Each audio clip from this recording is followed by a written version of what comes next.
Yeah, what do you think is the number one thing that you look at with Whoop? We work with a ton of athletes here. Very luckily, we feel super privileged to be able to work with so many cool people and different athletes. But some of them are really focused on like, hey, time in, time out of bed. Like that's most important to me. And some are focused on HRV trends. Like, hey, when I'm in my off season, I want to see this, or when I do a big block, I want to see it bounce back after a certain period. Like I'm actually really focused on my like resting heart rate because I think that's super important.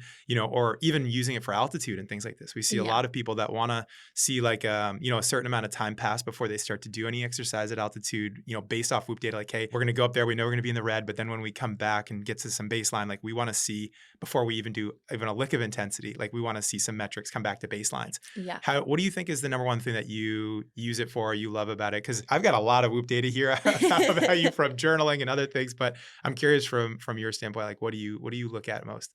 Yeah, I think sleep is probably the biggest thing that I track, and it's trying to be in routine. So going to bed at the same time, waking up at the same time, and you definitely feel better for doing that. And then when I can track that, most times when I'm in bed at the same time and getting up at the same time, then my recovery score is in the green. Hmm. So that's definitely something I track.